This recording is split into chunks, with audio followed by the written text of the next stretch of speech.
because it leaves a trace. It does. Sometimes it leaves a scent after it collects and builds up.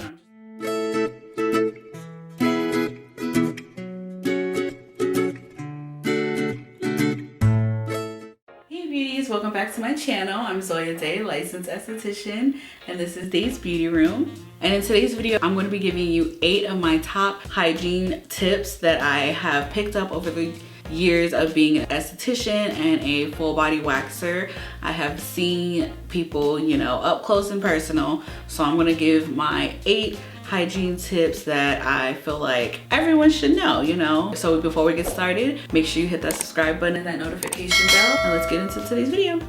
So not only does good hygiene make you feel clean and confident throughout the day, it's also vital for your overall skin health and just well-being, because it lowers your chances of different sicknesses and diseases. And after going through and still going through a pandemic, you definitely want to make sure you're practicing good hygiene practices, especially this day and age, because you just never know now. You just never know. So let's get into my first hygiene tip, and that's going to be keeping your undergarments, your underwear, whatever you're wearing underneath, making sure you're keeping them dry. So I know with summer approaching and it's getting hot, I'm sure we're going to have a very hot summer, just like we had very cold winter. So I definitely want to stress making sure you're keeping this area nice and dry from any type of moisture, whether it's sweat, pee, or any other bodily fluids. You just want to make sure you're keeping this area nice, clean, and dry. The best way I recommend by keeping it dry is obviously cleaning after you pee,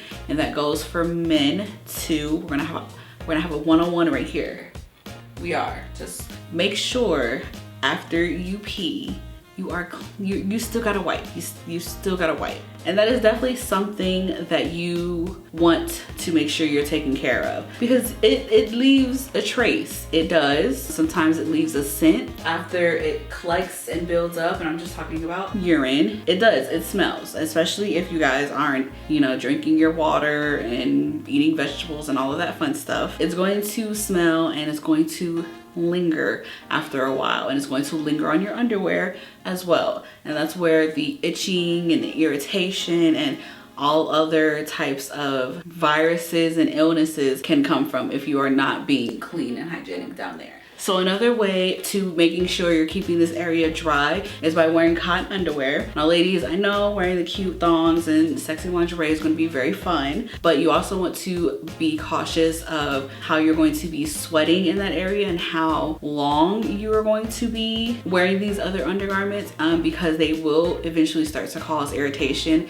especially if it's like a thong, a lace thong. If you know, you know. So it's like, to avoid that, try to find more of the seamless or the cotton thongs to help with that, as well as using some form of talcum-free powder. So you want to make sure it's talcum-free, because talcum is linked to a lot of ovarian cancers and a lot of other related cancers. So you want to make sure it's talcum-free. I believe it's Mega Babe might have I believe they have a pretty good body powder, as well as you can just use regular cornstarch. That works perfectly fine. Just make sure it's not cornstarch, but like the cornstarch baby powder type of powder.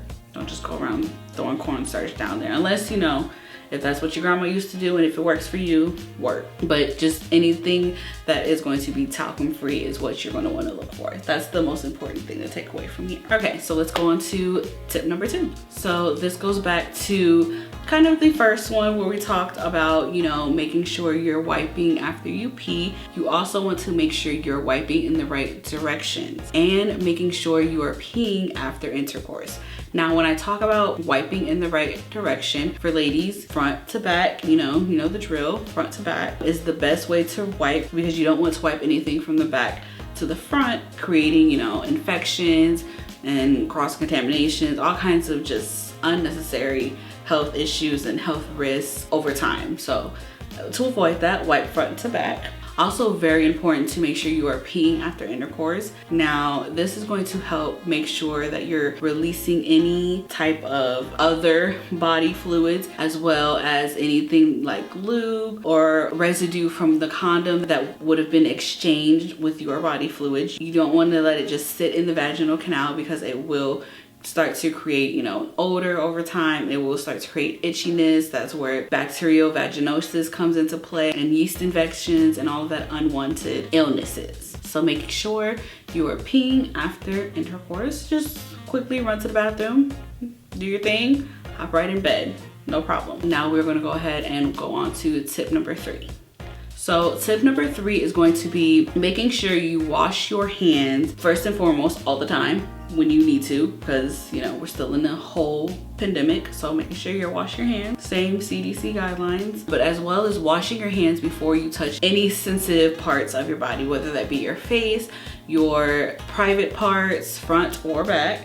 You want to make sure you're doing it with clean hands. So ladies, make sure your partner is keeping their hands clean before they touch on you. You know, we don't want no little gremlin fingers filling up on your temple.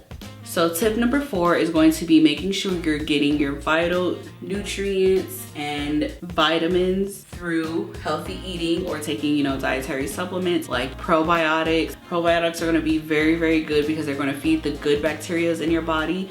And if you're constantly feeding the bad bacteria in your body and not eating any healthy fruits or vegetables, it's going to start to affect you over time. And that's where a lot of sicknesses and illnesses come into place. So you want to make sure you're feeding the good bacteria. Now, I'm not going to sit here and force, you know, a vegan lifestyle or healthy eating, but I do recommend having a good balance and making sure you are getting your vital nutrients like omega-3s and your fatty acids, proteins, your antioxidants, your vitamins, vitamin A, vitamin C, vitamin E, and you can get most of this from, you know, healthy fruits and vegetables like I was stating before, or you can take dietary supplements as well, but nothing is going to be getting it straight from the store. So healthy fats, fruits, vegetables, and leafy greens are going to definitely do your body good. So hygiene tip number 5 is you want to make sure you're not just using any products that are going to be harmful to your sensitive areas. So that goes for, again, the face, the underarms, and your bikini area as well. So that means no heavy scented products or body lotions, just because they can cause irritation, especially in your bikini area, when you tend to definitely be a little more sensitive down there, especially to certain products and fragrances. You want to make sure you're not using any douches, heavy scented soaps, body lotions, body sprays. You never want to spray perfume in that area. I don't care what TikTok says. It's not gonna help you smell better. It's not gonna help taste better. None of that. So please don't. It's just gonna throw off your pH and create more problems. And you definitely don't want to be using any type of a douche, because none of the actual ingredients in them are going to be cleaning anything out. They're not doing anything to help benefit the vagina.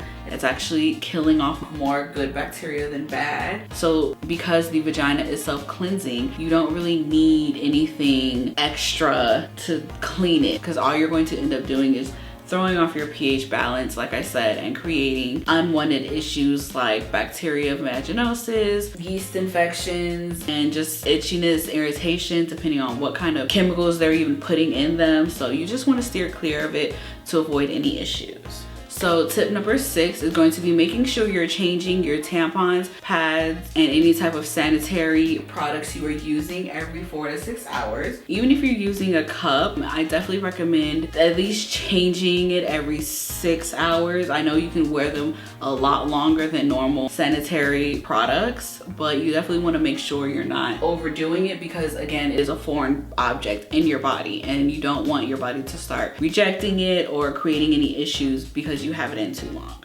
So tip number 7 is going to kind of go back to what we already talked about, and that's going to be making sure you're not using any harsh soaps or chemicals in the bikini or Brazilian area. So that's in or around the vagina. You definitely want to make sure you're not putting anything chemically in the vagina. That can definitely throw off your pH balance. That area is super sensitive, so it can cause irritation. Depending on what the chemical is, it can cause sometimes even chemical burns. So that's like Nair or very heavily scented or fragrance soaps or perfumes or anything with alcohol. So that's definitely going to be like your perfumes and stuff like that. You definitely don't want to put them in those areas. If you are honestly having issues with your vagina is smelling, I definitely recommend going to see a physician. Just go and talk to her and see what she recommends. I'm not certified to diagnose in that department, but I do know that it is not supposed to have any crazy odors. It's supposed to just smell like a vagina. Now, tip number 8 is going to be careful when taking advice from YouTube and TikTok. I know that they like to push out like quick tips and fun ideas that you can try, but I definitely recommend not listening to everything you hear on social media unless they are a licensed professional like me, the LA beautyologist, and a few like other estheticians and dermatologists that are certified to give advice in this area. Other than that, I definitely don't recommend listening to super popular influencers who are doing like crazy hacks for views, because at the end of the day, this is your skin, this is your body, and you are gonna have to live with the consequences of their actions that you decided to follow. So definitely don't wanna do that. We definitely don't wanna do that. And if you are having issues with your skin and are, you know, tired of turning to TikTok and social media for help and other influencers, I am offering online virtual skin consultations where we would do a virtual one-on-one where we'll go over a questionnaire that you will be filling out that helps me better understand your skin and your lifestyle. We'll talk one-on-one, check in weekly, and I'll recommend different products that I feel like would best benefit what your overall skin goal is. So if you are interested, make sure you check it out by clicking the link down in the description below. And if you found today's video useful, make sure you hit that like button. It definitely helps me know what kind of videos to keep making and what you guys are looking for. And if you want to drop any ideas, you can leave them in the comment section below or head over to my Instagram where I'm always active, always interacting with some of you guys. So make sure you check me out on my Instagram at Days Beauty Room. And if you're not already, make sure you hit subscribe as well so you don't miss any of the new content that I'm going to be pushing out over the next few weeks. And make sure that notification bell is turned on just so you don't miss any uploads. Make sure that notification bell is turned on. And that is it for today's video. I will see you guys next time.